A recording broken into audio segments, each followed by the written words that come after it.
평생 모은 7억 통장 보여줬더니 이것밖에 안 돼요? 한 예비 며느리 쫓아낸 어머니. 7억이요? 이것밖에 안 돼요? 예비 며느리의 그 한마디에 저는 40년간 참아왔던 모든 감정이 폭발하는 걸 느꼈습니다. 새벽 4시에 일어나 밤 11시까지 일하며 한 푼 두 푼 모은 돈. 손이 트고 허리가 휘어지도록 일해서 모은 그 돈을 이것밖에라니요. 그날 저는 결심했습니다. 이 여자만은 절대 우리 아들의 아내로 받아들일 수 없다고. 안녕하세요. 여러분. 오늘 제가 들려드릴 이야기는 한 어머니가 평생을 바쳐 모은 돈을 무시당한 후 예비 며느리를 직접 쫓아낸 실화입니다. 이 이야기가 여러분께 위로와 공감이 되길 바라며 영상이 도움이 되셨다면 구독과 좋아요 부탁드립니다. 그럼 시작하겠습니다. 제 이름은 김순자, 올해 68입니다. 새벽 4시. 알람이 울리기도 전에 제 눈은 자동으로 떠집니다. 40년이 넘도록 같은 시간에 일어났으니 이제는 몸이 알아서 움직이는 거죠. 침대에서 일어나 간단히 세수를 하고 옷을 갈아입습니다. 거울에 비친 제 모습을 보면 언제나 같은 생각이 듭니다. 많이 늙었구나. 하지만 손은 여전히 빠릅니다. 식당 일을 40년 하다 보니 모든 동작이 기계처럼 정확하고 빠르거든요. 현관문을 나서면 아직 어둠이 깔려 있습니다. 하지만 저는 이 시간이 좋습니다. 세상이 조용하고 아직 하루가 시작되지 않은 이 고요한 새벽. 이 시간만큼은 오롯이 제 것이거든요. 노원구 상계동. 제가 40년째 운영하고 있는 순자네 백반집으로 향합니다. 가게까지는 걸어서 15분. 이 길을 얼마나 걸었는지 모릅니다. 비가 오나 눈이 오나 아프나 건강하나 단 하루도 빠짐없이 걸었던 길입니다. 가게 문을 열면 익숙한 냄새가 코를 찌릅니다. 된장, 간장, 참기름. 40년간 이 냄새와 함께 살아왔습니다. 이제는 이 냄새가 제 몸에 배어서 어디를 가도 따라다니는 것 같아요. 새벽 5시 본격적으로 장 보러 갑니다. 근처 시장에서 그날그날 신선한 재료를 삽니다. 배추, 무, 고등어, 돼지고기. 장바구니가 무거워 팔이 아프지만 익숙합니다. 40년 동안 해온 일이니까요. 가게로 돌아와 밑반찬을 만들기 시작합니다. 배추김치, 깍두기, 무생채, 시금치나물, 콩나물 무침. 손님들이 여기 반찬이 최고라고 말할 때면 피곤함이 싹 가십니다.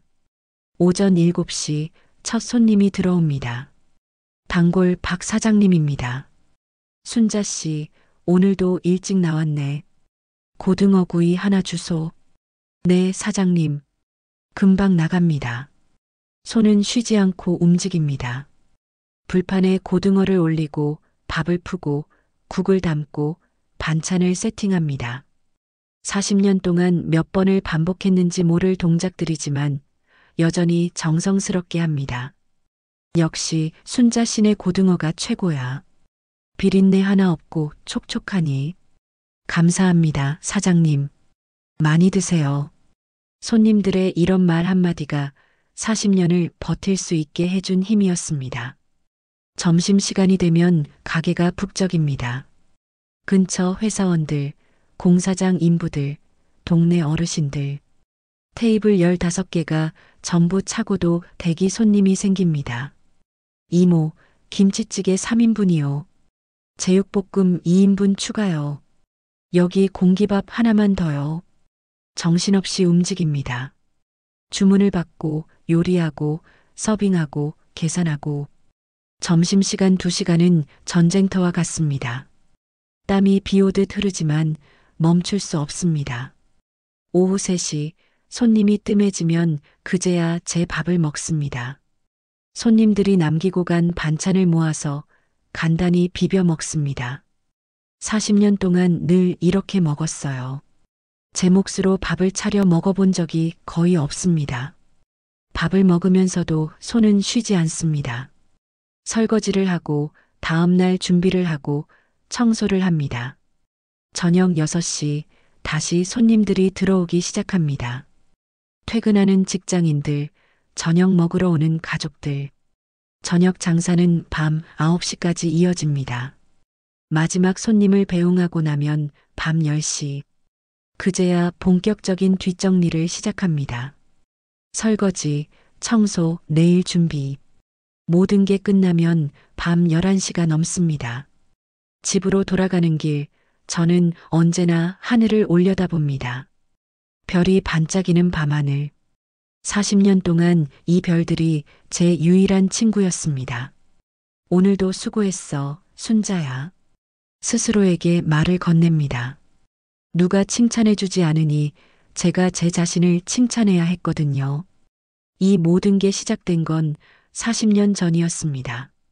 28배 젊은 아내였던 저는 돌도 안 된 아들을 안고 망연자실 앉아 있었습니다. 남편이 교통사고로 세상을 떠난 지 일주일째 되는 날이었죠. 순자야, 이제 어떻게 살려고 그래? 시어머니가 우시며 말씀하셨습니다. 남편은 빚만 남기고 갔습니다. 사업에 실패해서 은행 대출에 사채까지 총 8천만 원의 빚이었어요. 그때 8천만 원이면 집 한 채 값이었습니다. 어머니, 제가 어떻게든 해볼게요. 품에 안긴 아들 준호를 보며 저는 다짐했습니다. 이 아이만큼은 제대로 키우겠다고. 아빠 없이 자라지만 절대 남부럽지 않게 키우겠다고. 친정 언니가 소개해준 게 백반집이었습니다. 순자야, 요리는 잘하잖아. 작은 백반집이라도 해봐. 나 하나 먹고 살 수는 있어. 테이블 5개짜리 허름한 가게였습니다. 월세 50만 원, 권리금 500만 원. 친정 어머니가 마련해 주신 돈으로 시작했습니다. 처음에는 정말 힘들었습니다. 손님도 별로 없고 요리도 서툴고 하루 매출이 5만 원일 때도 있었어요. 그 돈으로 월세 내고 준호 분유 사고 제밥값 내면 남는 게 없었습니다. 밤마다 울었습니다. 준호를 안고 펑펑 울었어요. 이렇게 살 수 있을까? 이 아이를 제대로 키울 수 있을까? 하지만 아침이 오면 다시 일어났습니다. 새벽 4시에 일어나서 장을 보러 가고 밑반찬을 만들고 손님을 맞았습니다. 준호는 시어머니 손에서 자랐습니다. 제가 가게에서 일하는 동안 시어머니가 아이를 봐주셨어요. 지금 생각하면 시어머니가 아니었으면 저는 버티지 못했을 겁니다.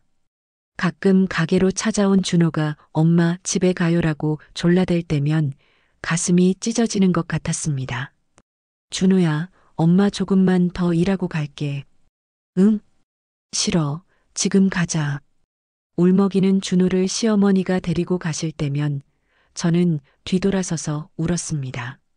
손님들 몰래 주방 구석에서 소리 죽여 울었어요. 하지만 포기할 수 없었습니다. 준호의 분유가, 기저귀가, 나중에는 유치원비, 학원비, 대학 등록금, 모든 것이 제 손에서 나와야 했으니까요. 3년이 지나니 조금씩 단골이 생겼습니다. 여기 반찬이 맛있어. 사장님이 친절해라는 소문이 나면서 손님이 늘어났어요. 5년이 지나니 가게를 확장할 수 있었습니다. 테이블을 10개로 늘리고 메뉴도 다양화했습니다. 10년이 지나니 빚을 다 갚았습니다. 8천만 원의 빚. 매달 조금씩 갚아서 10년 만에 완전히 청산했어요. 그날 마지막 빚을 갚고 은행에서 나오면서 얼마나 울었는지 모릅니다. 여보, 내가 해냈어. 당신이 남기고 간 빚 다 갚았어. 하늘을 보며 남편에게 말했습니다. 준호는 착한 아이로 자라고 있었습니다. 초등학교 때는 엄마 나 학원 안 가도 돼. 혼자 공부할 수 있어라고 말하는 아이였어요. 중학생이 되자 스스로 도서관에 가서 공부했습니다. 엄마가 새벽부터 밤까지 일하는 모습을 보며 자란 아이였으니까요. 엄마, 나 좋은 대학 가서 엄마 편하게 해드릴게. 아이고, 우리 준호. 엄마는 내가 건강하고 행복하면 그걸로 충분해. 하지만 마음 한구석에서는 바랐습니다. 준호가 정말 좋은 대학에 가서 좋은 직장에 취직해서 저처럼 고생하지 않았으면 좋겠다고. 준호는 제 기대를 저버리지 않았습니다. 열심히 공부해서 서울의 좋은 대학에 합격했어요. 등록금 1,000만 원. 저는 그 돈을 기꺼이 냈습니다. 40년 동안 모은 돈 중에서 가장 보람 있게 쓴 돈이었습니다. 대학 졸업 후 준호는 중견기업에 취직했습니다. 성실하게 일해서 승진도 빠르게 했고 올해 과장이 되었습니다. 엄마, 이제 내 월급으로도 엄마 도와드릴 수 있어. 아니야, 준호야. 내 돈은 내가 모아. 나중에 결혼하면 돈 많이 들어. 저는 준호의 돈을 단 한 푼도 받지 않았습니다. 대신 더 열심히 일했어요. 준호가 결혼할 때 신혼집을 사주고 싶었거든요. 그렇게 40년이 흘렀습니다. 작은 백반집은 이제 동네에서 소문난 맛집이 되었습니다. 테이블도 15개로 늘었고 직원도 2명을 고용했어요. 무엇보다 자랑스러운 건 준호였습니다. 올해 42. 이제 결혼할 때도 됐는데 맞선을 주선해도 번번이 거절했습니다. 엄마 혼자 고생하는데 어떻게 결혼을 해요? 엄마 은퇴하시면 그때 생각해 볼게요. 무슨 소리야? 엄마는 내가 결혼하는 게 소원인데. 하지만 준호는 고개를 저었습니다. 효자였지만 이렇게 고집이 센 부분도 있었어요. 그런 준호가 어느 날 저녁 전화를 했습니다. 엄마, 지금 통화 괜찮으세요? 응, 괜찮아. 무슨 일이야? 엄마, 저 소개팅으로 만난 사람이 있어요. 제 손에서 국자가 떨어질 뻔했습니다. 뭐라고? 여자를? 네. 3개월 정도 만났는데 이번 주말에 엄마한테 소개시켜 드리고 싶어서요. 전화를 끊고 저는 주방 한 구석에 주저앉았습니다. 기쁨과 걱정이 동시에 밀려왔어요. 드디어 우리 준호가 40년을 기다렸습니다. 준호가 좋은 사람을 만나 행복한 가정을 꾸리는 것. 그것이 제 유일한 소원이었거든요. 그날 밤 집으로 돌아와 저는 서랍 깊숙이 숨겨둔 통장을 꺼냈습니다. 7억 2천만 원. 40년 동안 한 푼, 두 푼 모은 돈이었습니다. 새벽 4시에 일어나 밤 11시에 잠드는 삶. 손이 트고 허리가 휘고 무릎이 아파도 참으며 모은 돈. 준호가 결혼하면 신혼집을 사주겠다고 스스로 약속했던 돈이었습니다. 저는 통장을 가슴에 꼭 안았습니다. 준호야, 엄마가 평생 모은 돈이야. 내가 행복하게 쓰렴. 하지만 그때 저는 몰랐습니다. 이 7억이 얼마나 큰 모욕을 받게 될지. 토요일 오후 2시, 저는 강남역 근처 고급 카페 앞에 서 있었습니다. 유리창 너머로 보이는 카페 내부는 마치 다른 세상 같았습니다. 세련된 인테리어, 화려한 조명, 우아하게 앉아 커피를 마시는 사람들. 저는 잠시 망설였습니다. 내가 여기 들어가도 되나? 68년을 살면서 이런 곳에 와본 적이 거의 없었습니다. 제가 아는 세상은 새벽 시장과 백반집뿐이었으니까요. 하지만 오늘은 달랐습니다. 아들의 예비 며느리를 만나는 날이니까요.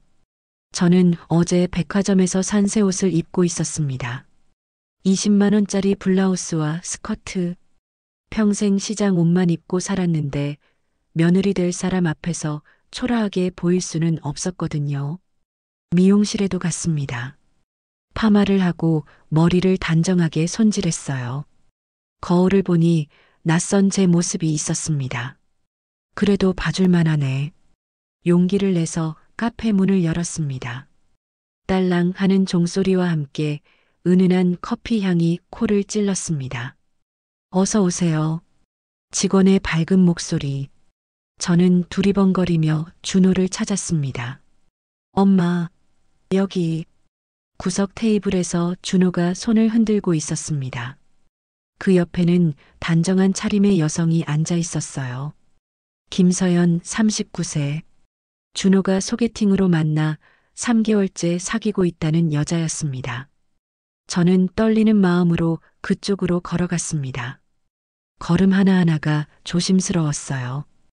혹시 발을 헛디뎌 넘어지기라도 하면 어쩌나 싶었거든요. 어머님, 처음 뵙겠습니다. 서연이 자리에서 일어나 정중하게 인사했습니다. 90도로 허리를 숙이는 모습이 예의 바른 것처럼 보였어요. 네, 반갑습니다. 준호 어머니 김순자예요. 저도 인사를 했습니다. 서연을 자세히 봤어요. 키가 165cm쯤 되어 보이는 날씬한 체격. 단정하게 빗어넘긴 머리. 깔끔한 베이지색 원피스. 얼굴에는 옅게 화장을 했고 손톱도 예쁘게 관리되어 있었습니다. 첫인상은 나쁘지 않았습니다. 준호가 좋은 사람 만났네. 저는 속으로 안도했습니다. 앉으세요, 어머님. 뭐 드실래요? 제가 주문할게요. 서연이 친절하게 말했습니다. 아, 저는 아메리카노 하나면 돼요. 어머님, 여기 디저트도 맛있어요. 케이크 하나 드릴까요? 아니, 괜찮아요. 커피만. 메뉴판을 보니 커피 한 잔에 10,000원이 넘었습니다. 케이크는 15,000원. 저는 속으로 혀를 찼어요. 이런 데서 커피 마실 돈이면 백반 3그릇은 먹겠네. 하지만 내색하지 않았습니다. 오늘은 좋은 인상을 남겨야 하니까요. 서연이 주문을 하러 갔습니다. 준호와 저만 남았어요. 엄마 어때요? 괜찮죠? 준호가 조심스럽게 물었습니다. 얼굴에 기대감이 가득했어요. 응, 첫인상은 좋아. 예의도 바르고. 다행이다. 엄마가 마음에 들어 하시면 좋겠어요. 준호의 목소리에서 간절함이 느껴졌습니다. 42년을 살면서 처음으로 진지하게 만나는 여자였으니까요. 서연이 돌아왔습니다. 커피와 함께 케이크 2조각도 가져왔어요. 어머님, 그래도 하나 드셔야죠. 여기 시그니처 케이크예요. 아이고, 고마워요. 본격적으로 대화가 시작됐습니다. 어머님, 준호 오빠한테 많이 들었어요. 노원구에서 식당 운영하신다고요? 네, 백반집이에요. 40년 됐어요. 와, 40년이요? 정말 대단하세요. 서연이 감탄하는 것처럼 말했습니다. 하지만 저는 그 눈빛이 신경 쓰였어요. 웃고 있지만 눈은 웃지 않는 것 같았거든요. 서연 씨는 무슨 일 하세요? 저는 외국계 기업 마케팅팀에서 일해요. 글로벌 브랜드 담당하고 있어요. 오, 멋진 일 하시네요. 감사합니다. 바쁘긴 하지만 재미있어요. 대화는 자연스럽게 이어지는 것 같았습니다. 하지만 저는 계속 묘한 느낌을 받았어요.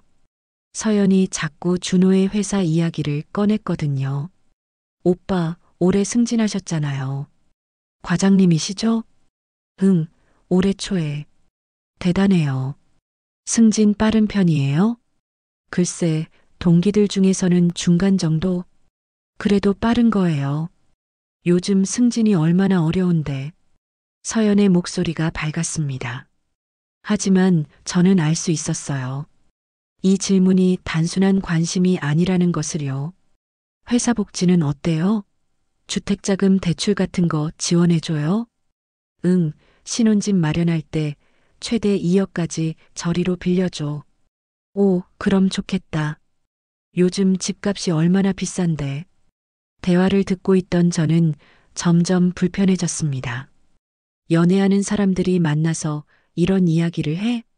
제가 알기로 연애하는 사람들은 서로 어떤 음식을 좋아하는지, 어떤 영화를 좋아하는지, 주말에 뭘 하고 싶은지 이런 이야기를 하는 거 아닌가요? 그런데 서연은 계속 돈과 관련된 이야기만 했습니다. 오빠 연봉은 괜찮으시죠? 제가 직접 물어보기는 좀 그렇지만 서연아, 그런 이야기는. 준호가 난처한 표정을 지었습니다. 아, 미안해요. 제가 너무 직설적이었나? 근데 결혼 생각하면 이런 것도 알아야 하잖아요. 서연이 웃으며 말했습니다. 하지만 그 웃음이 저는 불편했어요. 저는 화제를 돌리려고 물었습니다. 서연 씨, 취미가 뭐예요? 저요? 요가하고 필라테스 다니고, 아, 와인 공부도 하고 있어요. 와인 공부요? 네, 소믈리에 자격증 따려고요. 취미로요. 그렇구나. 저는 속으로 생각했습니다. 요가, 필라테스, 와인 공부. 다 돈 드는 취미네.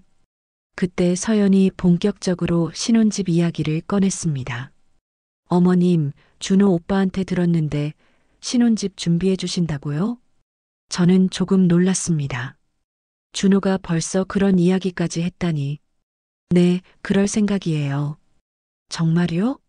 너무 감사해요, 어머님. 서연이 환하게 웃었습니다. 그런데 그 다음 말이 저를 더 놀라게 했어요. 어디쯤 생각하세요? 저는 강남이나 송파 쪽이 좋을 것 같은데요. 강남이요? 저는 되물었습니다. 강남이라니요? 네, 제 직장이 강남이거든요. 출퇴근도 편하고 학군도 좋고 나중에 아이 낳으면 학군이 중요하잖아요. 강남은 집값이 비싸긴 하죠. 근데 투자 가치도 있잖아요. 나중에 집값 오르면 오히려 이득이고. 저는 당황했습니다. 강남 아파트가 얼마인지 서연은 아는 걸까요? 서연 씨, 강남은 아파트가 최소 15억은 넘게 하는데요. 네, 알아요.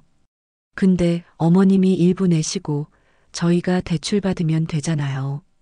서연은 너무나 당연하다는 듯이 말했습니다. 마치 15억짜리 집을 사는 게 대수롭지 않은 일인 것처럼요. 저는 숨이 막혔습니다. 저는 노원구 쪽을 생각했어요. 제 식당도 있고 교통도 좋고요. 8억 정도면 괜찮은 신축 아파트 살 수 있어요.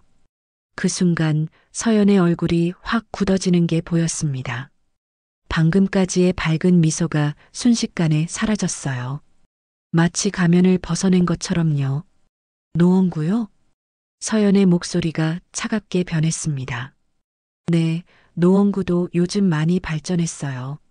지하철역도 가깝고, 어머님, 죄송하지만 노원구는 좀, 뭐가 문제인데요? 너무 외곽 아닌가요? 강남에서 출퇴근하려면 1시간도 넘게 걸릴 텐데, 지하철로 40분이면 가요. 그래도 노원은, 서연이 말을 흐렸습니다.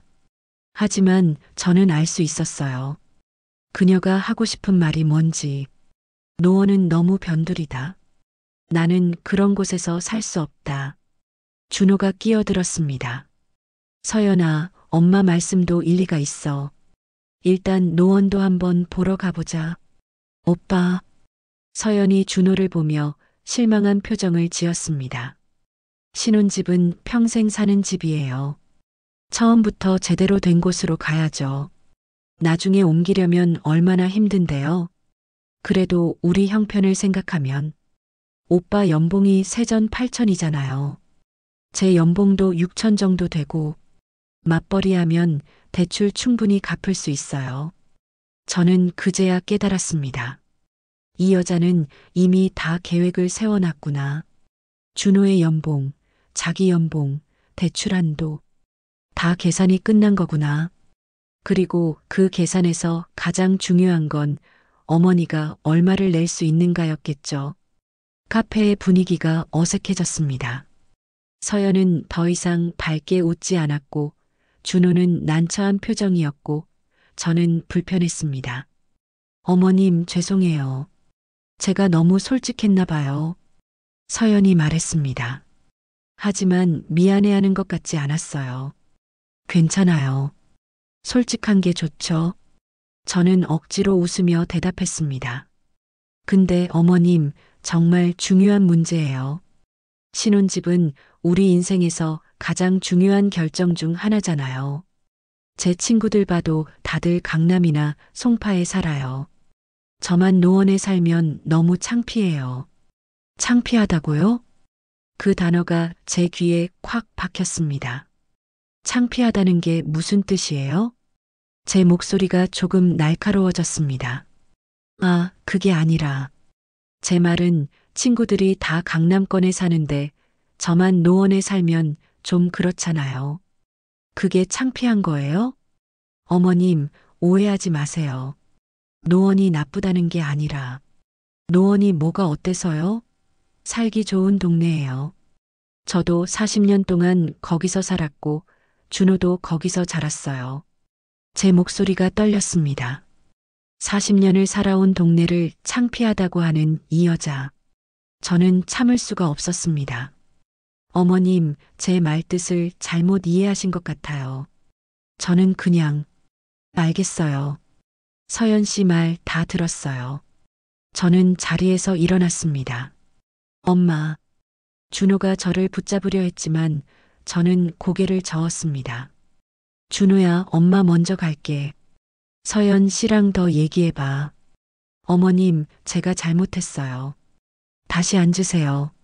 서연이 황급히 말했지만 저는 이미 마음의 문을 닫은 상태였습니다. 카페를 나서며 저는 뒤를 돌아보지 않았습니다. 가슴이 답답했어요.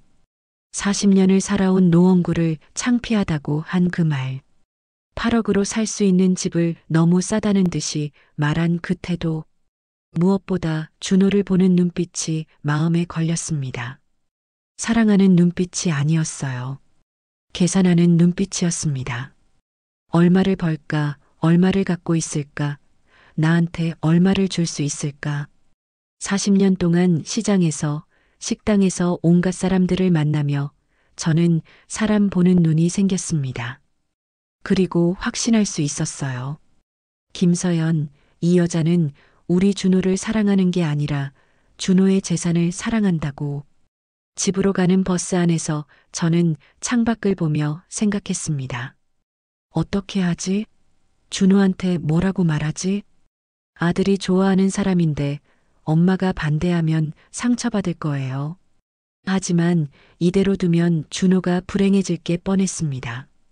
그날 밤 준호에게서 전화가 왔습니다. 엄마, 오늘 미안해요. 서연이가 너무 솔직해서. 준호야, 엄마가 물어볼게. 너 서연 씨 정말 좋아해? 전화기 너머로 침묵이 흘렀습니다. 엄마, 저도 잘 모르겠어요. 뭐가? 처음엔 좋았어요. 예쁘고 똑똑하고 저한테 관심도 많이 보여주고. 근데 요즘은 만날 때마다 돈 이야기, 집 이야기만 해요. 제가 뭘 좋아하는지, 뭘 하고 싶은지는 안 물어봐요. 준호의 목소리가 지쳐 있었습니다. 준호야, 결혼은 아무거나 하는 게 아니야. 알아요, 엄마. 진짜 너를 사랑하는 사람을 만나야 해. 내 재산이 아니라 너라는 사람을 좋아하는 사람이어야 해. 엄마 말이 맞아요. 근데 42살까지 살면서 여자친구 한 번 제대로 사귀어 본 적이 없어요.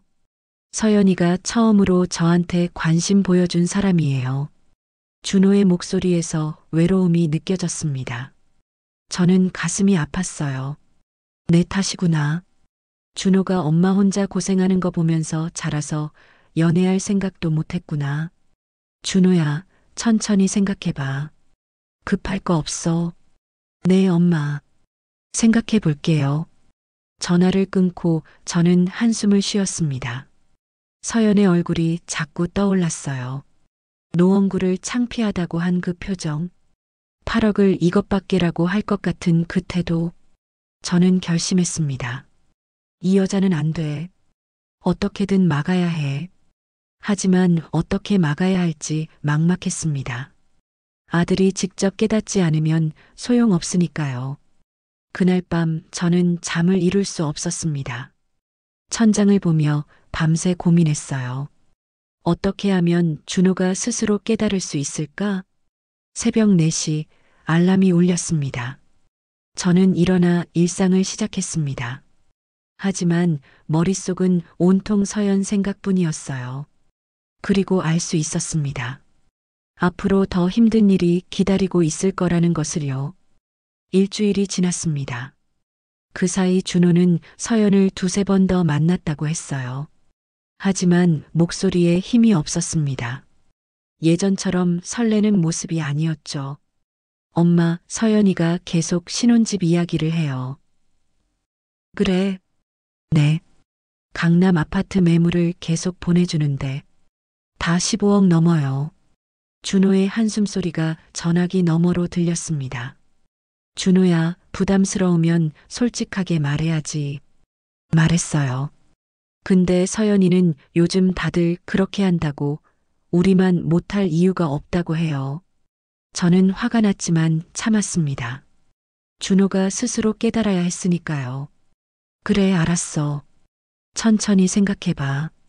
그런데 다음 날 예상치 못한 일이 벌어졌습니다. 서연이 직접 제 식당으로 찾아온 겁니다. 점심 장사가 한창이던 오후 1시였어요. 저는 주방에서 정신없이 요리를 하고 있었습니다. 어머님, 익숙한 목소리에 고개를 들었습니다. 서연이 식당 입구에 서 있었어요. 준호와 함께였습니다. 어머, 준호야. 왜 말도 안 하고. 엄마, 서연이가 직접 얘기하고 싶다고 해서요. 준호의 표정이 난처했습니다. 점심시간이라 손님이 가득했어요. 저는 앞치마를 벗으며 손님들에게 양해를 구했습니다. 손님 여러분, 잠시만 기다려주세요. 금방 올게요. 직원에게 주방을 맡기고 저는 식당 한쪽 구석 테이블로 그들을 안내했습니다. 무슨 일이에요? 제가 물었습니다. 서연이 태블릿을 꺼내며 말했습니다. 어머님, 신혼집 문제 정말 중요해요. 그래서 제가 직접 자료를 준비했어요. 태블릿 화면에는 여러 아파트 매물 사진이 떠 있었습니다. 여기 봐요. 송파구 신축 아파트 33평에 16억. 위치 최고, 학군 최고예요. 16억이라고요? 네. 그리고 여기는 강남구 대치동 30평인데 18억. 좀 비싸긴 하지만 대치동이잖아요. 서연은 마치 프레젠테이션 하듯이 설명했습니다. 서연 씨, 그런 집은 저희 형편에 안 맞아요. 그래서 계획을 세워왔어요. 서연이 다른 화면을 보여줬습니다. 엑셀표였어요.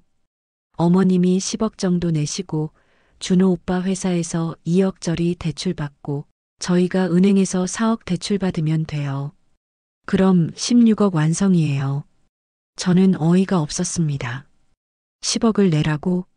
서연 씨, 저한테 10억이 어디 있어요? 어머님, 40년 동안 식당 운영하셨잖아요. 그 정도는 모으셨을 거 아니에요. 서연의 목소리가 당연하다는 듯 했습니다. 저는 깊게 숨을 들이쉬었습니다. 서연 씨, 제가 얼마를 모았는지 어떻게 알아요? 글쎄요. 식당 운영하시면 한 달에 수익이 얼마나 되세요? 그건 왜 물어봐요? 어머님, 저 계산 좀 해봤어요. 요즘 백반집이 한 끼에 8,000원 정도 받잖아요. 하루에 손님 100명만 와도 80만 원이에요. 한 달이면 2,400만 원. 식재료비랑 인건비 빼도 한 달에 1,000만 원은 남으실 것 같은데요. 저는 황당했습니다. 이 여자는 제 수입까지 계산해 온 겁니다. 서연 씨, 장사가 그렇게 단순한 게 아니에요. 월세도 내야 하고 공과금도 내야 하고 그래도 40년이면 꽤 모으셨을 거잖아요. 서연이 제 눈을 똑바로 쳐다봤습니다. 그 눈빛에는 집요함이 있었어요. 준호가 끼어들었습니다. 서연아, 이건 너무 실례야. 엄마 수입을 어떻게 그렇게 캐물어? 오빠, 저 나쁜 의도로 묻는 거 아니에요. 우리 결혼 계획 세우려면 알아야죠. 그래도, 어머님, 서연이 저를 보며 말했습니다.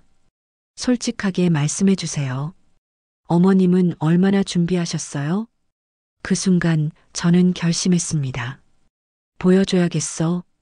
내가 평생 모은 돈을. 그래야 이 여자가 어떤 반응을 보이는지 알 수 있어.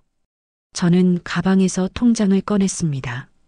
40년 동안 한 푼, 두 푼 모은 돈이 들어있는 통장. 아무에게도 보여준 적 없는 통장이었습니다. 여기 있어요. 통장을 테이블 위에 놓았습니다. 서연이 통장을 집어들었습니다. 잔액을 확인하는 그녀의 눈이 점점 커졌어요. 7억 2천만 원? 서연의 목소리에 실망감이 묻어났습니다.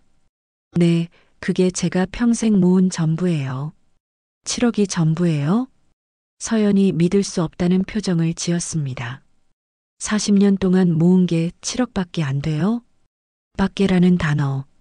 그 단어가 제 가슴을 찔렀습니다. 서연 씨, 7억이 적은 돈인가요? 제 목소리가 떨렸습니다. 아니, 적다는 게 아니라 생각보다 적어서요. 생각보다요? 서연 씨는 얼마를 기대한 거예요? 서연이 잠시 말을 멈췄습니다. 하지만 곧 솔직하게 말했어요. 최소 10억은 되실 줄 알았어요. 40년 동안 식당 하셨으면. 서연아. 준호가 서연을 말렸습니다. 오빠 왜? 솔직하게 얘기하는 거잖아. 너무 실례야. 엄마한테 어떻게 그런 말을. 준호야, 괜찮아. 저는 준호를 제지했습니다. 서연 씨 말 다 들어볼게. 계속해봐요. 서연이 태블릿을 다시 켰습니다. 어머님 보세요. 7억으로는 강남은커녕 송파도 힘들어요. 요즘 송파가 얼마나 비싼데요? 그러니까 노원이나 중랑 쪽으로 보자는 거예요. 안 돼요. 서연이 고개를 저었습니다. 저는 강남 3구 아니면 결혼 안 해요. 뭐라고요? 어머님, 제 친구들 다 강남권에 살아요. 저만 변두리에 살 수는 없어요. 변두리라는 단어. 지난번 창피하다에 이어 또 모욕적인 단어였습니다. 서연 씨, 제 목소리가 낮아졌습니다. 노원구가 변두리예요? 제가 40년 동안 살아온 동네가, 준호가 태어나서 자란 동네가. 어머님, 오해하지 마세요. 노원이 나쁘다는 게 아니라. 그럼 뭐예요? 강남에 비하면 좀 떨어지잖아요. 솔직히 인정하세요. 저는 주먹을 꽉 쥐었습니다. 40년 동안 참고 견디며 살아온 동네를 이렇게 무시당하다니. 서연 씨, 그럼 물어볼게요. 서연 씨는 뭘 준비했는데요? 네. 준호랑 결혼하려면 서연 씨도 뭔가 준비했겠죠? 서연의 얼굴이 살짝 붉어졌습니다. 저는 혼수 준비하려고 돈 모았어요. 얼마나? 2천만 원이요. 순간 제 귀를 의심했습니다. 2천만 원이요? 네. 39살까지 살면서 2천만 원밖에 못 모았어요? 서연의 얼굴이 더 붉어졌습니다. 저도 생활비 있고 자기 관리하려면 돈 들어요. 요가도 다녀야 하고 필라테스도 하고 옷도 사야 하고. 그래서 2천만 원이요? 저는 믿을 수가 없었습니다. 어머님, 저 그래도 열심히 모은 거예요. 서연 씨. 저는 서연을 똑바로 쳐다봤습니다. 서연 씨는 39살까지 살면서 2천만 원 모았어요. 그런 사람이 68살까지 살면서 7억 모은 사람한테 이것밖에 안 돼요? 라고 할 자격이 있어요? 어머님, 그건 제가 얼마나 고생해서 이 돈을 모았는지 알아요? 제 목소리가 커졌습니다. 식당 안에 손님들이 쳐다봤지만 신경 쓰지 않았습니다. 새벽 4시에 일어나서 밤 11시에 자요. 40년 동안 단 하루도 쉬지 않고요. 손이 트고 허리가 휘고 무릎이 아파도 참았어요. 알아요, 왜? 준호 하나 제대로 키우려고요. 어머님, 식재료가 비싸면 제 밥을 굶었어요. 손님들 남긴 반찬 모아서 먹으면서 식재료비를 아꼈어요. 겨울에 난방비 아끼려고 내복 3장 입고 잤어요. 제 눈에 눈물이 맺혔습니다. 옷은 시장에서 10,000원짜리 사 입었어요. 미용실은 1년에 한 번 갔어요. 화장품은 몇 천 원짜리 쓰고 구두는 5년 동안 같은 거 신었어요. 그렇게 한 푼, 두 푼 모았어요. 준호가 제 손을 잡았습니다. 엄마, 그만해요. 울지 마세요. 하지만 저는 멈출 수 없었습니다. 40년이에요, 40년. 하루에 10,000원씩만 모아도 1년에 365만 원이에요. 그런데 저는 하루에 10,000원도 못 모았어요. 5,000원, 3,000원, 어떤 날은 1,000원밖에 못 모았어요. 그렇게 모은 돈이 7억이에요. 어머님, 제가 잘못했어요. 서연이 당황하며 말했습니다. 잘못한 게 뭔데요? 7억이 적다고 생각한 거요?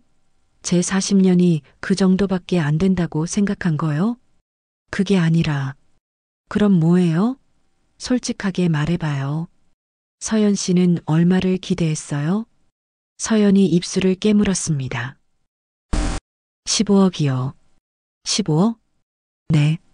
강남 집 사려면 최소 15억은 있어야 하니까. 어머님이 15억 정도는 모으셨을 줄 알았어요. 저는 허탈하게 웃었습니다. 15억을 모으려면 제가 몇 년을 더 일해야 하는지 알아요? 지금 속도로 80살이 넘어야 해요. 그때까지 식당 일을 하라고요? 어머님, 그래서 대출을 받자는 거잖아요. 그 대출은 누가 갚아요? 저희가 갚죠. 준호 월급으로 맞벌이 하면 돼요. 저는 고개를 저었습니다. 서연 씨, 15억 집에 대출 8억 받으면 이자만 한 달에 200만 원이 넘어요. 원금 상환까지 하면 한 달에 400만 원은 내야 해요. 준호 월급이 세후 600만 원인데 집 대출만 400만 원 내면 남은 200만 원으로 어떻게 살아요? 그래서 제가 일하는 거잖아요. 제 월급도 있으니까. 서연 씨 월급으로 생활비 다 쓰고 나면 남는 게 있겠어요? 저축은 언제 해요? 아이는 언제 낳고? 제 질문에 서연은 대답하지 못했습니다. 준호가 조용히 말했습니다. 서연아, 엄마 말이 맞아. 우리 형편의 15억짜리 집은 무리야. 오빠까지 왜 그래요? 서연의 목소리가 날카로워졌습니다. 요즘 젊은 부부들 다 이렇게 살아요. 대출받아서 집 사고 맞벌이 하면서 갚고 왜 우리만 못해요? 다들 그렇게 산다고 우리도 그래야 해? 그럼 오빠는 저랑 평생 노원에서 살고 싶어요? 서연이 되받아쳤습니다. 저는 싫어요. 제 친구들한테 나 노원 산다라고 말하는 거 창피해요. 회사 사람들한테도 말 못해요. 또 창피하다는 단어. 저는 더 이상 참을 수 없었습니다. 서연 씨, 저는 천천히 말했습니다. 제가 보기엔 서연 씨가 우리 준호를 좋아하는 게 아니라 준호의 재산을 좋아하는 것 같아요. 어머님, 그게 무슨 말씀이세요? 처음 만났을 때부터 연봉 물어보고 회사 복지 물어보고 집 이야기만 했잖아요. 정작 준호가 뭘 좋아하는지, 무슨 음식을 좋아하는지, 어떤 영화를 좋아하는지는 한 번도 안 물어봤어요. 서연의 얼굴이 창백해졌습니다. 그건 나중에 알아가면 되는 거잖아요. 나중에요? 결혼하고 나서요? 네. 그럼 지금은 뭘 알아가는 거예요? 돈이요? 서연이 입을 다물었습니다. 저는 통장을 집어들었습니다. 이 7억, 제가 평생 모은 돈이에요. 준호 결혼할 때 기꺼이 줄 생각이었어요. 근데요, 서연 씨 같은 사람한테는 못 줘요. 어머님, 준호가 행복하려고 모은 돈이지 서연 씨 체면 세우라고 모은 돈이 아니에요. 저는 자리에서 일어났습니다. 준호야, 엄마 주방 들어갈게. 너희는 더 얘기해봐. 엄마, 괜찮아. 엄마는 일해야 해. 저는 주방으로 돌아갔습니다. 앞치마를 두르고 다시 요리를 시작했지만 눈물이 멈추지 않았습니다. 7억이 적다고, 이것밖에 안 된다고, 40년의 세월이 주마등처럼 스쳐 지나갔습니다. 새벽 시장에서 무거운 짐을 들고 걷던 날들, 손님이 없어 하루 종일 가게를 지키던 날들, 준호 학원비 내려고 끼니를 걸은 날들, 그 모든 날들이 7억 2천만 원이라는 숫자로 남았습니다. 그런데 그걸 이것밖에라고 말하는 사람이 있었습니다. 저는 씁쓸하게 웃었습니다. 이게 내 40년의 가치구나. 식당 사건 이후 일주일 동안 준호에게서 연락이 없었습니다.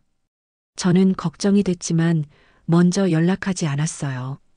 준호가 스스로 생각할 시간이 필요하다고 판단했거든요. 그런데 일주일 만에 온 준호의 전화는 예상치 못한 내용이었습니다. 엄마, 서연이 부모님이 상견례 하자고 해요. 뭐라고? 저는 깜짝 놀랐습니다. 아직 신혼집 문제도 해결 안 됐는데 벌써 상견례를? 서연이 부모님이 빨리 만나고 싶대요.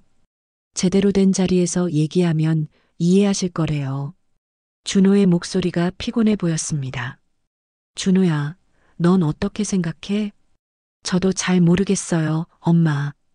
근데 서연이가 엄마를 설득하고 싶대요. 부모님이 나서면 엄마가 마음을 바꾸실 거래요. 저는 한숨을 쉬었습니다. 날 설득하겠다고? 7억을 적다고 한 사람들이? 하지만 어쩌면 이게 마지막 기회일 수도 있었습니다. 서연의 부모를 직접 만나보면 뭔가 알 수 있을 거라고 생각했어요. 혹시 서연만 철없는 거고 부모님은 상식적인 분들일 수도 있잖아요. 알았어. 언제 만나? 다음 주 토요일이요. 강남에 있는 한정식집이래요. 한정식집? 네. 서연 아버지가 예약하셨대요. 상견례 당일 저는 또다시 새 옷을 샀습니다. 백화점에서 30만 원짜리 한복 스타일의 정장을 샀어요. 머리도 미용실에서 단정하게 손질했습니다. 거울을 보니 낯선 제 모습이 보였어요. 이렇게까지 해야 하나. 하지만 상견례는 중요한 자리였습니다. 준호를 위해서라도 초라하게 보일 수는 없었어요. 오후 6시 강남의 한정식집 앞에 도착했습니다. 천하제일이라는 이름의 고급 한정식집. 입구부터 화려했어요. 준호가 먼저 와서 기다리고 있었습니다. 엄마, 여기에요. 이런 데서 밥을 먹어? 얼마나 비싼데. 서연 아버지가 내신대요. 걱정 마세요. 직원의 안내를 받아 2층 룸으로 올라갔습니다. 문을 열자 이미 세 사람이 앉아 계셨어요. 서연과 서연의 부모님이었습니다. 어머님, 어서 오세요. 서연이 일어나 인사했습니다. 하지만 그녀의 부모님은 자리에서 일어나지도 않았어요. 처음 뵙겠습니다. 준호 어머니 김순자입니다. 저는 정중하게 인사했습니다. 서연 어머니가 저를 위아래로 훑어봤어요. 그 시선이 불편했습니다. 마치 물건을 평가하듯 저를 쳐다보는 것 같았어요. 네, 반갑습니다. 앉으세요. 차가운 목소리였습니다. 서연 아버지는 고개만 까닥했어요. 인사도 제대로 하지 않았습니다. 첫인상부터 별로네. 저는 속으로 생각하며 자리에 앉았습니다. 음식이 나오기 시작했습니다. 전복 요리, 한우구이, 대게찜. 한 상에 12만 원이라는 코스 요리였어요. 우와, 음식 정말 좋네요. 준호가 어색하게 웃으며 말했습니다. 이 집이 강남에서 유명하거든요. 우리 단골이에요. 서연 어머니가 자랑스럽게 말했습니다. 식사가 시작됐지만 분위기는 차가웠습니다. 서연 아버지가 먼저 입을 열었어요. 준호 씨, 회사는 어디 다닌다고 했죠? 건설입니다. 아, 거기 중견기업이지. 뭐? 나쁘진 않네요. 나쁘진 않다는 말투. 마치 준호의 회사를 평가하듯이 말하는 게 불쾌했습니다. 감사합니다. 준호가 어색하게 대답했어요. 연봉은 얼마나 되나요? 서연 어머니가 노골적으로 물었습니다. 저는 깜짝 놀랐어요. 상견례 자리에서 이렇게 직접적으로 연봉을 물어요? 세전 8천 정도 됩니다. 8천. 서연 어머니가 고개를 저었습니다. 요즘 물가에 그 돈으로 애 키우긴 힘들겠어요. 저희 맞벌이 하면 괜찮을 것 같은데요. 준호가 조심스럽게 말했습니다. 맞벌이에도 빠듯하죠. 요즘 애 하나 키우는데 얼마나 돈이 드는데. 서연 아버지가 혀를 찼어요. 저는 참을 수 없었습니다. 그래도 우리 준호 성실하게 일해서 매년 승진하고 있습니다. 올해 과장 달았어요. 성실한 건 좋은데 돈을 많이 벌어야죠. 요즘 세상에. 서연 아버지가 비웃듯 말했습니다. 저는 주먹을 꽉 쥐었어요. 이 사람들은 대체 뭐지? 그때 서연 어머니가 가방에서 노트를 꺼냈습니다. 그럼 본격적으로 혼수 이야기 할까요? 네, 그러시죠. 저는 침착하게 대답했습니다. 서연 어머니가 노트를 펼쳤어요. 빼곡하게 적힌 리스트가 보였습니다. 먼저 예물부터 갈까요? 신랑 측 예물 1,500만 원, 신부 측 예물 1,500만 원, 총 3천만 원. 이 정도는 기본이죠? 3천만 원이요? 저는 놀라서 물었습니다. 네. 요즘 결혼하는 애들 보면 다 이렇게 해요. 저희 주변에는 예물 안 하거나 해도 각각 300만 원 정도 하던데요. 300만 원요? 서연 어머니가 코웃음을 쳤어요. 그건 너무 적은 거 아니에요? 우리 딸이 300만 원짜리 반지 끼고 다니라고요? 요즘은 예물보다 실속을 챙기는 추세인데요. 실속은 무슨? 예물은 평생 가는 거예요. 제대로 해야죠. 서연 어머니의 목소리가 단호했습니다. 그 다음 신혼집. 서연 아버지가 말을 이었어요. 신혼집은 당연히 신랑 측에서 준비하시는 거죠? 네, 그럴 생각입니다. 어디로 생각하세요? 노원구 쪽 신축 아파트를 알아보고 있습니다. 노원구요? 서연 아버지의 얼굴이 굳어졌습니다. 네. 교통도 좋고 살기 좋은 동네예요. 안 됩니다. 서연 어머니가 단칼에 잘랐어요. 우리 딸이 노원에서 살 순 없어요. 최소한 강남이나 송파 아니면 서초구라도 가야죠. 그쪽은 집값이 너무 비싼데요. 얼마나 비싼데요? 최소 15억은 넘게 합니다. 15억이면 적당하네요. 서연 아버지가 당연하다는 듯 말했습니다. 저는 어이가 없었어요. 15억이 적당하다고요? 저희 형편에. 어머니 형편이 어떤데요? 서연 어머니가 날카롭게 물었습니다. 저는 깊게 숨을 들이쉬었어요. 식당 운영하며 모은 돈이 7억 정도 됩니다.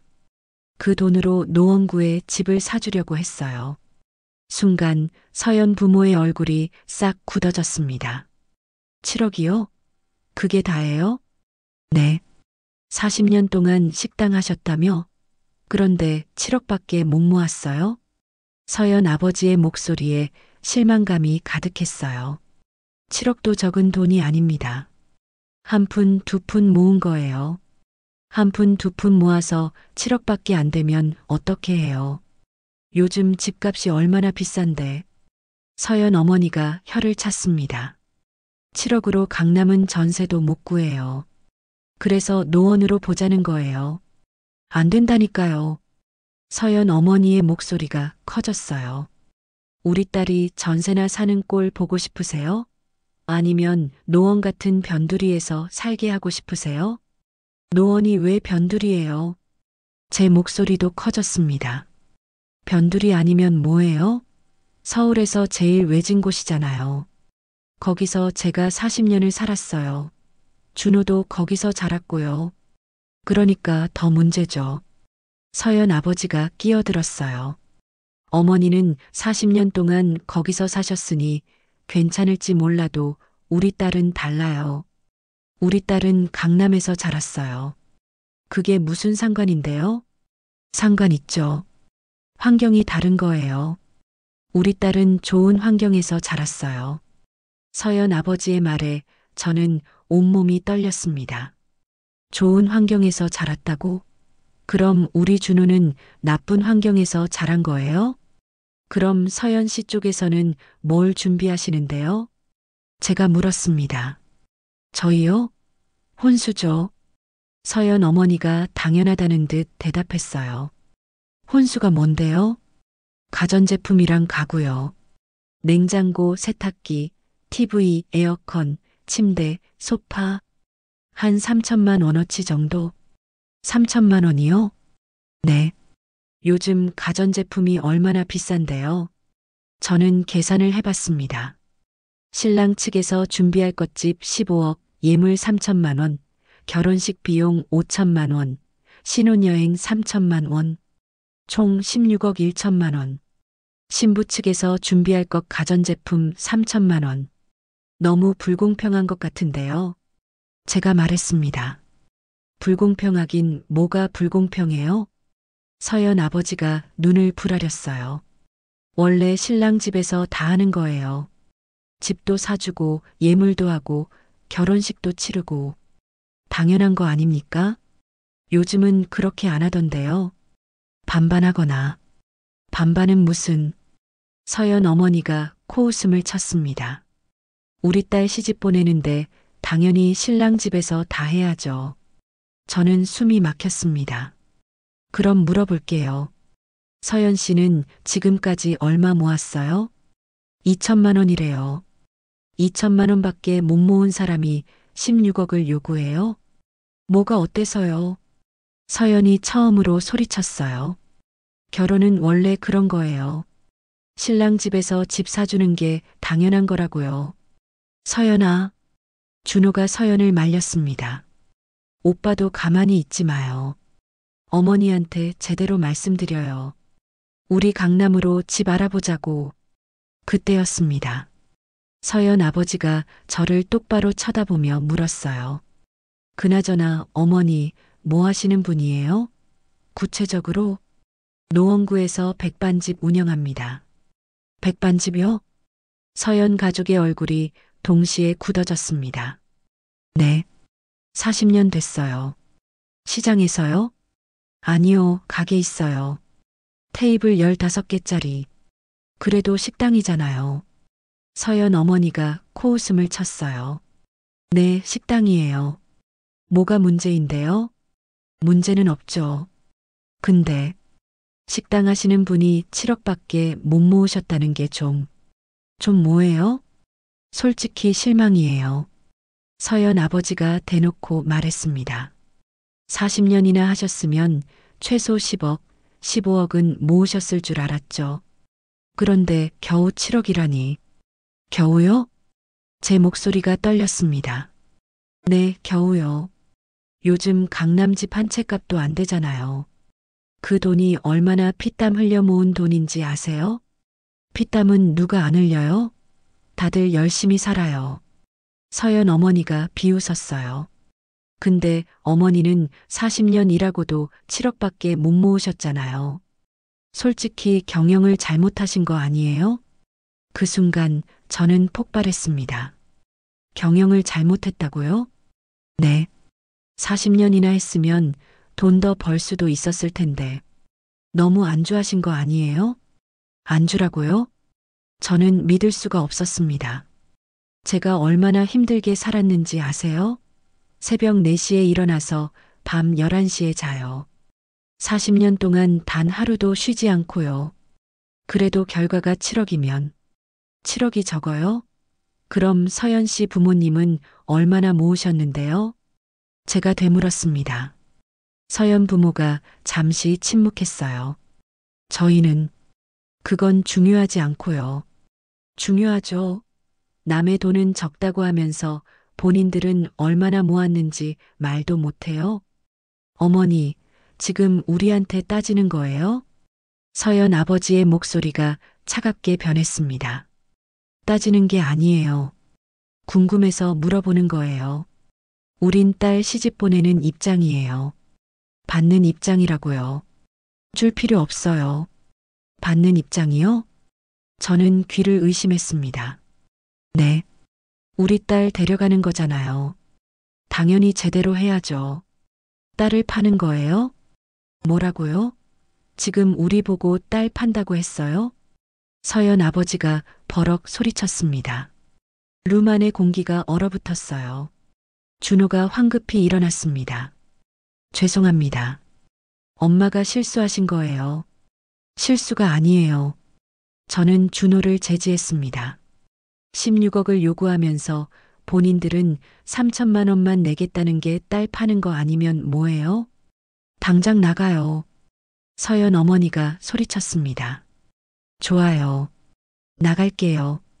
저는 자리에서 일어났습니다. 준호야, 가자. 엄마, 이런 무례한 사람들이랑 더 이상 얘기할 거 없어. 저는 문을 향해 걸어갔습니다. 뒤에서 서연 아버지의 목소리가 들렸어요. 식당이나 하는 사람이 우리 딸 시어머니 되겠다는 게 말이 돼요? 저는 걸음을 멈췄습니다. 천천히 뒤돌아봤어요. 뭐라고 하셨어요? 백반장수가 우리 사돈이 된다고요? 창피해서 어떻게 살아요?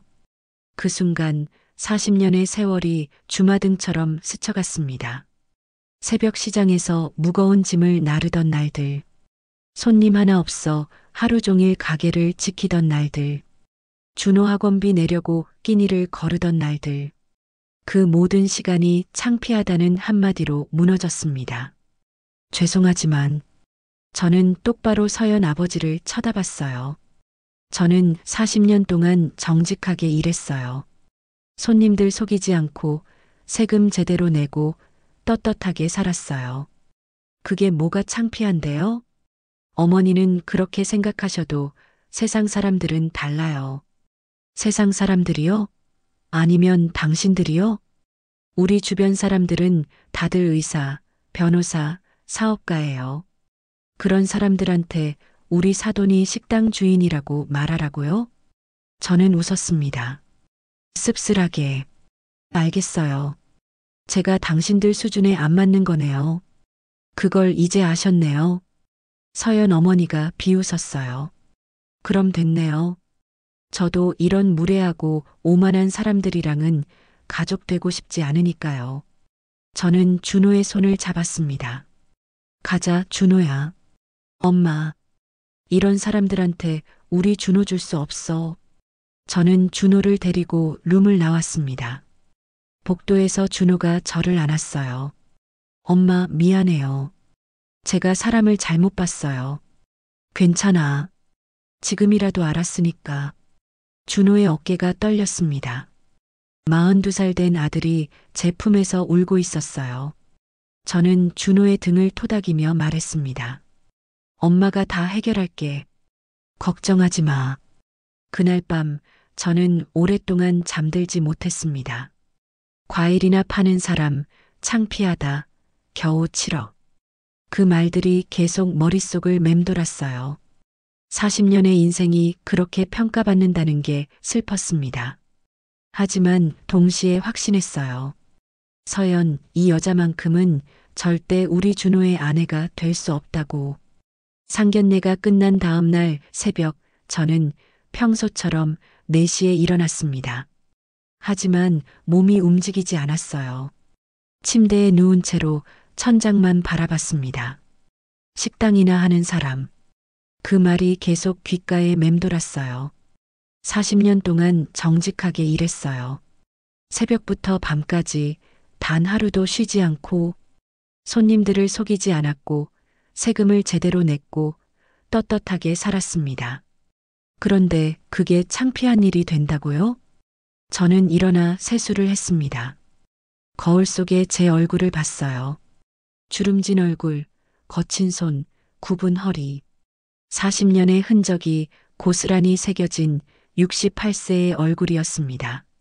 하지만 저는 이 얼굴이 부끄럽지 않았어요. 오히려 자랑스러웠습니다. 이 주름 하나하나가 준호를 키운 흔적이니까요. 식당으로 가는 길 저는 결심했습니다. 오늘 준호한테 확실하게 말해야겠어. 점심 장사를 마친 오후 3시 준호에게 전화를 했습니다. 준호야, 오늘 저녁에 엄마 식당으로 와. 같이 밥 먹자. 네, 엄마. 알겠어요. 준호의 목소리가 지쳐 있었어요. 저녁 7시 준호가 식당으로 왔습니다. 손님들이 다 가고 난 뒤였어요. 저는 준호가 좋아하는 김치찌개를 끓였습니다. 앉아. 밥 먹자. 네, 엄마. 준호가 자리에 앉았습니다. 얼굴이 많이 수척해져 있었어요. 많이 힘들었지? 네. 엄마, 정말 죄송해요. 미안해할 거 없어. 내 잘못이 아니야. 저는 준호 앞에 밥과 김치찌개를 놓았습니다. 먹어. 많이 먹어. 준호가 숟가락을 들었지만 제대로 먹지 못했어요. 몇 숟가락 뜨다가 숟가락을 내려놨습니다. 엄마, 저 서연이랑 헤어질게요. 저는 놀라서 준호를 봤어요. 내가? 네. 제가 결정했어요. 무슨 일 있었어? 준호가 한숨을 쉬었습니다. 어제 상견례 끝나고 서연이한테 전화가 왔어요. 뭐래? 어머니를 설득하라고 했어요. 엄마가 생각을 바꿔서 강남에 집을 사주게 만들라고요. 저는 주먹을 꽉 쥐었습니다. 그래서 뭐라고 했어? 저는 엄마 편을 들었어요. 서연 부모님이 너무 심하셨다고 7억이 적은 돈이 아니라고 말했어요. 그랬구나. 그랬더니 서연이가 오빠는 왜 맨날 어머니 편만 드냐고 자기는 생각 안 하냐고 소리쳤어요. 준호의 목소리가 떨렸습니다. 그래서 제가 물어봤어요. 너 나 좋아하는 거 맞아? 아니면 우리 엄마 돈이 좋은 거야? 라고요. 뭐래? 대답을 못 하더라고요. 준호가 쓸쓸하게 웃었어요. 한참 있다가 하는 말이 오빠도 참 순진하다. 요즘 세상에 사랑만으로 결혼해? 현실적으로 생각해야지래요. 저는 가슴이 아팠습니다. 준호야. 엄마, 저 바보 같았어요. 처음부터 서연이는 저를 사랑한 게 아니었어요.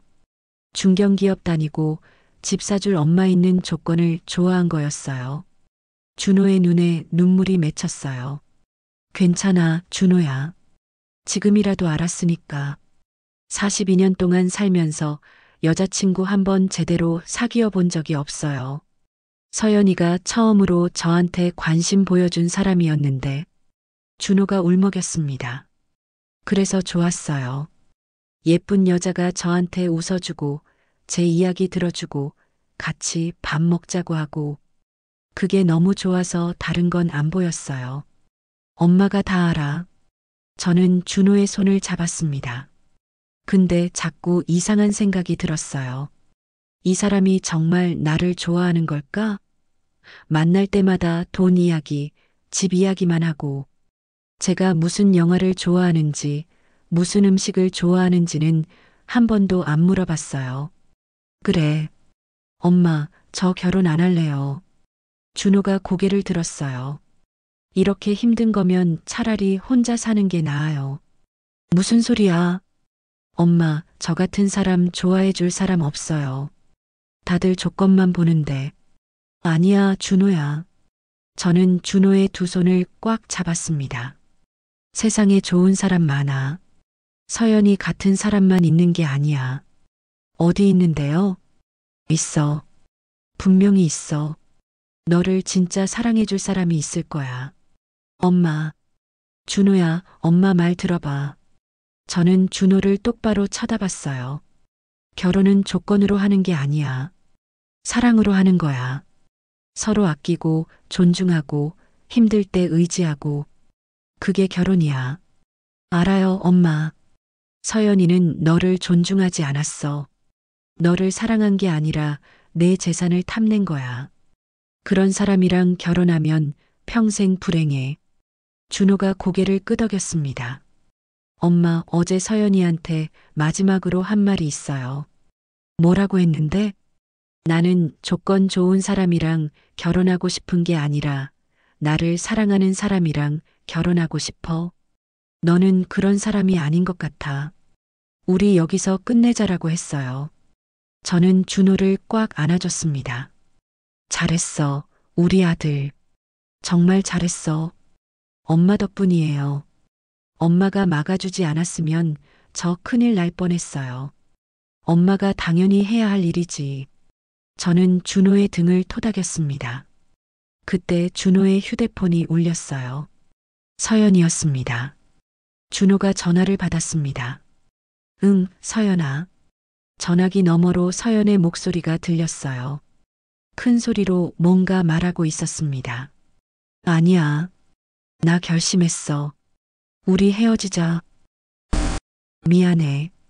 나는 내가 원하는 사람이 못 돼. 강남에 집도 못 사주고 15억도 없어. 그리고 무엇보다 너는 나를 사랑하지 않잖아. 행복하게 살아. 좋은 조건 가진 사람 만나길 바랄게. 안녕. 준호가 전화를 끊었습니다. 그리고 한참을 멍하니 앉아 있었어요. 괜찮아? 네, 엄마. 속이 시원해요. 준호가 웃었습니다. 오랜만에 보는 밝은 웃음이었어요. 이제야 숨이 쉬어지는 것 같아요. 그동안 얼마나 숨이 막혔는지 몰라요. 그래, 그럼 됐어. 저는 준호의 머리를 쓰다듬었습니다. 엄마, 근데 한 가지 궁금한 게 있어요. 뭐? 엄마는 어떻게 서연이가 그런 사람인 걸 알았어요? 처음 만났을 때부터 아셨잖아요. 저는 잠시 생각했습니다. 눈빛? 눈빛이요? 응. 40년 동안 식당하면서 수많은 사람들을 봤어. 진짜 좋아서 오는 손님이 있고, 그냥 배만 채우러 오는 손님이 있고, 트집 잡으러 오는 손님이 있어. 아, 서연이도 마찬가지였어. 너를 보는 눈빛이 사랑하는 눈빛이 아니었어. 계산하는 눈빛이었어. 계산하는 눈빛. 응, 이 사람한테서 뭘 얻을 수 있을까 하는 눈빛. 엄마는 그런 눈빛 수도 없이 봤거든. 준호가 고개를 끄덕였습니다. 엄마, 저도 이제 알 것 같아요. 진짜 사랑이 뭔지. 그래. 조건이 아니라 사람을 보는 거. 그 사람의 마음을 보는 거. 맞아. 우리 준호 이제 철들었네. 저는 웃으며 준호의 볼을 꼬집었어요. 아파요, 엄마. 준호가 웃으며 제 손을 잡았습니다. 그날 밤 저는 오랜만에 편안하게 잠들었습니다. 준호도 방에서 편히 자고 있을 거예요. 다음 날 아침 평소처럼 새벽 4시에 일어났습니다. 세수를 하고 옷을 갈아입는데 문득 거울을 봤어요. 68세의 얼굴, 주름진 얼굴. 하지만 오늘따라 그 얼굴이 당당해 보였습니다. 나는 떳떳하게 살았어. 정직하게 일했고 아들을 잘 키웠어. 그걸로 충분해. 식당으로 가는 길 하늘을 올려다봤어요. 별들이 반짝이고 있었습니다. 여보, 봤어? 우리 준호 잘못된 결혼 막았어. 나 잘했지? 하늘을 향해 남편에게 말했습니다. 남편이 대답하는 것 같았어요. 잘했어, 순자야. 고생 많았어. 저는 웃으며 식당으로 걸어갔습니다. 그로부터 2주가 지났습니다. 어느 날 저녁 준호에게서 전화가 왔어요. 엄마, 서연이한테 연락 왔어요. 뭐래? 다시 만나자고 했어요. 자기가 잘못 생각했대요. 노원도 좋다고 7억이면 충분하다고. 그래서 거절했어요. 나는 조건에 맞춰서 사랑하는 척하는 사람이랑 살고 싶지 않아라고 했어요. 잘했어. 네. 그리고 엄마. 응? 고마워요. 엄마가 아니었으면 저 정말 큰일 날 뻔했어요. 무슨 소리야?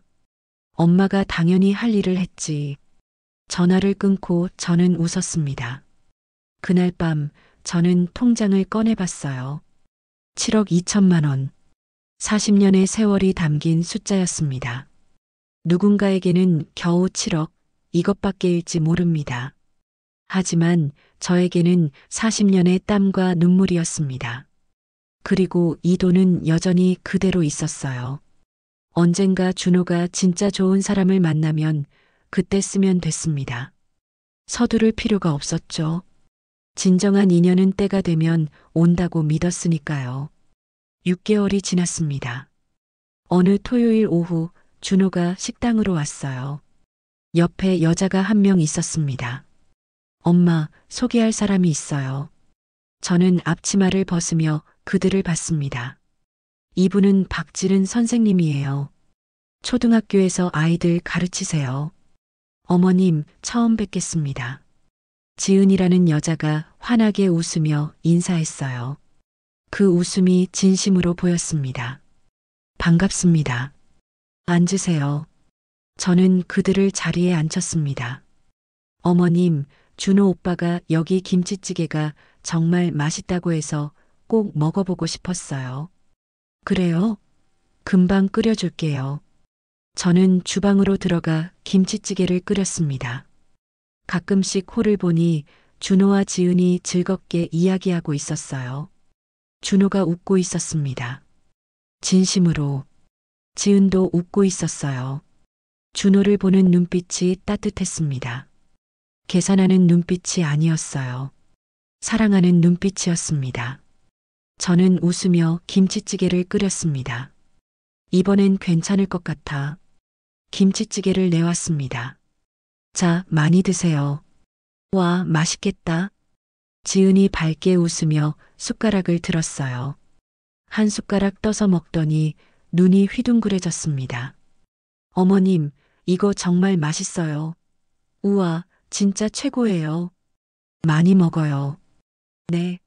준호 오빠가 어머님 요리가 세상에서 제일 맛있다고 했는데 진짜네요. 지은이 맛있게 먹는 모습을 보니 절로 웃음이 났습니다. 준호가 저를 보며 웃었어요. 그 눈빛에는 엄마, 이번엔 정말 좋은 사람이에요라는 말이 담겨 있었습니다. 저는 고개를 끄덕였습니다. 그래, 이번엔 괜찮겠구나. 그날 밤 저는 통장을 다시 꺼내봤습니다. 7억 2천만 원. 누군가에게는 적은 돈일지 몰라도 저에게는 40년의 인생이었습니다. 그리고 이제 이 돈은 준호의 진짜 행복을 위해 쓰일 것 같았습니다. 조건이 아니라 사랑으로 만난 사람과의 행복을 위해서요. 저는 통장을 가슴에 안았습니다. 여보, 우리 준호 이번엔 정말 좋은 사람 만났어. 눈빛이 달라. 진짜 우리 준호를 사랑하는 눈빛이야. 하늘의 남편에게 말했습니다. 창밖으로 별이 반짝이고 있었어요. 마치 남편이 대답하는 것 같았습니다. 잘했어, 순자야. 고생 많았어. 이제 좀 쉬어. 저는 웃으며 잠자리에 들었습니다. 68년을 살아오면서 가장 편안한 밤이었습니다. 40년의 고생이 헛되지 않았다는 것을 알았으니까요. 돈의 가치는 숫자가 아니라 그 돈을 어떻게 모았는지, 그리고 누구를 위해 쓰는지에 달려 있다는 것을요. 7억은 결코 적은 돈이 아니었습니다. 그것은 40년의 땀과 눈물이었고 한 어머니의 사랑이었으니까요. 1년 후 준호와 지은은 결혼했습니다. 신혼집은 노원구의 깔끔한 신축 아파트였어요. 8억으로 산 33평짜리. 결혼식은 소박했지만 따뜻했습니다. 지은의 부모님은 교사와 공무원이셨어요. 검소하고 상식적인 분들이었죠. 사돈댁 잘 부탁드립니다. 우리 애들 잘 부탁해요. 저야말로 잘 부탁드려요. 우리는 따뜻하게 인사를 나눴습니다. 지은내에서는 가전제품과 가구를 준비했어요. 약 3천만 원어치. 저는 신혼집을 사주었고 예물은 서로 300만 원씩 했습니다. 공평하고 합리적이고 서로를 존중하는 결혼이었습니다. 신혼집에 처음 갔을 때 지은이 제 손을 잡으며 말했어요. 어머님, 이렇게 좋은 집 마련해 주셔서 정말 감사해요. 저희 열심히 살게요. 좋은 곳에서 행복하게 살아라. 네. 어머님도 이제 좀 쉬세요. 주말에는 저희가 어머님 댁으로 놀러 갈게요. 그래, 그러렴. 저는 지은의 손을 꽉 잡았습니다. 따뜻한 손이었어요. 준호를 진심으로 사랑하는 사람의 손이었습니다. 그날 밤 집으로 돌아와 혼자 앉아 있었습니다. 68년을 살아오면서 가장 뿌듯한 날이었어요. 휴대폰이 울렸습니다. 준호였어요. 엄마, 자기 전에 전화했어요. 응, 뭐? 엄마, 정말 고마워요. 40년 동안 고생하셔서 저 이렇게 좋은 집에서 살게 됐어요. 무슨 소리야? 엄마가 당연히 할 일이지. 아니에요. 당연한 게 아니에요. 엄마가 얼마나 힘들게 이 돈을 모으셨는지 저 알아요. 준호의 목소리가 떨렸습니다. 새벽 4시에 일어나서 밤 11시에 주무시고 40년 동안 단 하루도 쉬지 않으시고 엄마 손이 얼마나 거칠어졌는지 허리가 얼마나 휘었는지 다 알아요. 준호야. 엄마, 저 엄마 아들로 태어나서 정말 행복해요. 세상에서 제일 좋은 엄마를 만나서 행복해요. 저는 눈물이 났습니다. 바보야, 왜 울려? 엄마가 우시는 거 아니에요? 우리는 함께 울었습니다. 전화기 너머로 서로의 울음소리가 들렸어요. 준호야, 행복하게 살아라. 그게 엄마 소원이야. 네, 엄마. 꼭 행복하게 살게요. 엄마도 이제 좀 쉬세요. 제가 이제부터는 엄마를 모실게요. 알았어. 고마워, 우리 아들. 전화를 끊고 저는 한참을 울었습니다. 행복한 눈물이었습니다. 40년의 고생이 헛되지 않았다는 것을 알았으니까요. 7억은 결코 적은 돈이 아니었습니다. 그것은 한 어머니가 아들을 위해 평생을 바쳐 모은 사랑이었으니까요. 그리고 그 사랑은 이제 준호의 행복으로 꽃피울 것입니다. 저는 창밖을 봤습니다. 별이 반짝이고 있었어요. 여보, 우리 준호 이제 행복할 거야. 당신도 하늘에서 지켜봐줘. 그날 밤 저는 68년 인생에서 가장 편안하게 잠들었습니다. 더 이상 걱정할 것도 두려워할 것도 없었으니까요. 준호는 이제 자기 인생을 잘 살아갈 것이고 저는 제 역할을 다했으니까요. 40년의 긴 여정이 끝났습니다. 하지만 새로운 시작이기도 했습니다. 준호와 지은의 행복한 삶, 그리고 저의 평온한 노년, 모든 것이 제자리를 찾았습니다. 돈의 가치는 숫자가 아니라 그 안에 담긴 사랑입니다. 7억은 단순한 숫자가 아니라 한 어머니의 40년 인생이었습니다. 그리고 그것은 누구도 함부로 평가할 수 없는 소중한 것이었습니다. 여러분의 부모님도 오늘 하루 고생하셨을 겁니다. 작은 관심과 사랑을 표현해 보세요. 그것이 부모님께 드릴 수 있는 가장 큰 선물입니다. 이 이야기가 여러분께 위로와 공감이 되었길 바랍니다. 구독과 좋아요는 더 좋은 이야기를 만드는 큰 힘이 됩니다. 감사합니다.